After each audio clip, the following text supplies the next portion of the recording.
Plastic surgery ही super specialisation आहे.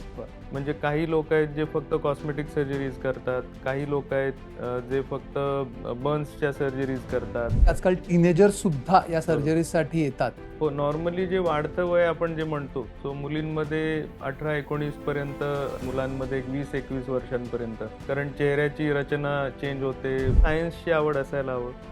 आणि तुम्हाला जर रक्त किंवा कटिंग वगैरे याची भीती वाटत असेल तर हे फील्ड तुमच्यासाठी नाही.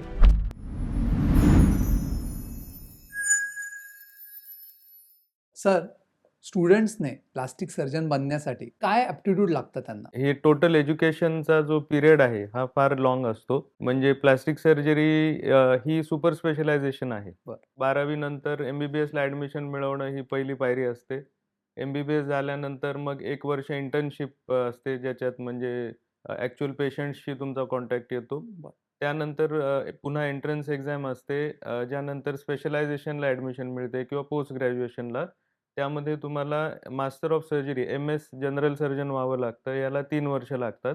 एम-एस झाल्यानंतर पुन्हा एंट्रन्स एक्झाम असते आणि त्यानंतर मग एम-सी-एचला ॲडमिशन मिळते. एम-सी-एच हे पुन्हा 3 वर्षाचा कोर्स असतो आणि एम-सी-एच झाल्यानंतर आता 1-2 वर्ष हे बॉन्डचे पण वर्ष असतात. बरं. म्हणजे साधारण 10वी नंतर एक 10-12 वर्षाची तपस्या आहे. हो, साधारण 12वी नंतर 12 वर्ष. हो. त्यानंतर तुम्ही प्लास्टिक सर्जन बनता. हो. तर पालकांनी कसं ओळखावं, की त्यांच्या मुलामध्ये हे ॲक्चुअली ॲप्टिट्यूड आहे? ॲप्टिट्यूड म्हणजे एक तर सायन्सची आवड असायला हवं.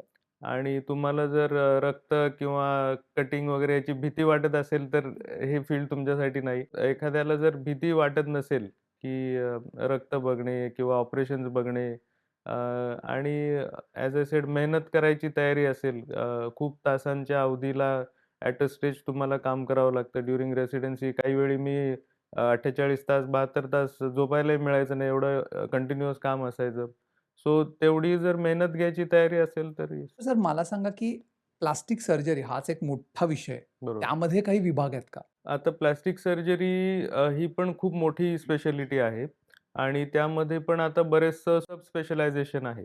म्हणजे काही लोक आहेत जे फक्त कॉस्मेटिक सर्जरीज करतात, काही लोक आहेत जे फक्त बर्न्सच्या सर्जरीज करतात, काही लोक आहेत जे रिकन्स्ट्रक्टिव्ह म्हणजे कॅन्सर नंतर जी पुनर्रचना केली जाते त्याला रिकन्स्ट्रक्टिव्ह सर्जरी म्हणतात. सो ह्याचेही आता बरेचसे विभाग आहेत, कारण या सर्जरीज टेक्निकली एवढ्या डिमांडिंग असतात किंवा बरं. त्याच्यामधली मशिनरी म्हणा, टेक्निकल एक्सपर्टीज हे एवढं वाढलेलं आहे, की प्रत्येक पोर्शनसाठी वेगवेगळे ऑपरेशन्स आहेत किंवा एखाद्या माणसाला ज्या गोष्टी आवडतात त्याच्यावरही तुम्ही फोकस करू शकता. म्हणजे अगदी मी ऐकलं, की आजकाल टीनेजर सुद्धा या बरोबर, सर्जरीसाठी येतात. बरोबर. तर तुम्ही काय सल्ला द्याल?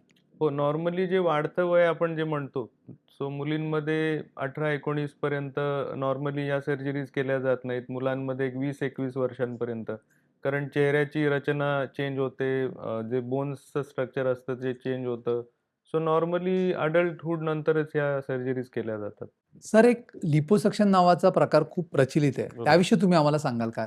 सो लिपोसक्शन ही पद्धती, नाव जसं सांगतं आपल्याला, की लिपो म्हणजे फॅट आणि सक्शन म्हणजे ते सक्शनने काढणं. शरीराच्या काही भागांमध्ये आपल्याला स्टबर्न फॅट असतं.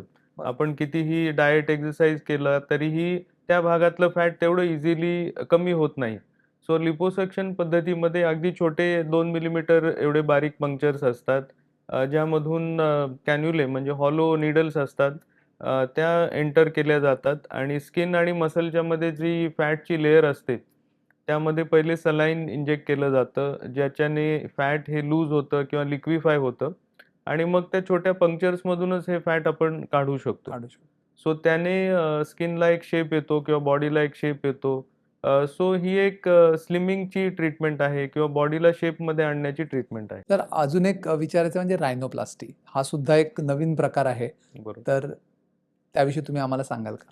रायनोप्लास्टी ही आता फार कॉमन झालेली सर्जरी आहे आणि मेल्स असोत किंवा फिमेल्स असोत, अ, बऱ्याचशा लोकांना आपल्या नाकाबद्दल काही इन्फिरियरिटी कॉम्प्लेक्स असतात आणि जेन्युइनली काही लोकांचं नाक असतं म्हणजे मोठं असतं किंवा नाक स्ट्रेट नसतं, कधी-कधी बेंड असतो नाकामध्ये. सो आता एवढी ॲडव्हान्स्ड मशिनरी अवेलेबल आहे, अ, एवढे चांगल्या मेथड्स अवेलेबल आहेत, बरं. की नाकाला आपण हवा तसा शेप देऊ शकतो. आणि ह्या रिझल्ट्स पर्मनंट आहेत. म्हणजे एकदा ती बरं. सर्जरी केल्यावर त्यामध्ये काही मेंटेनन्स नसतो किंवा काही टचअप करावे लागत नाहीत. जो शेप मिळतो तो लाईफटाईम राहतो.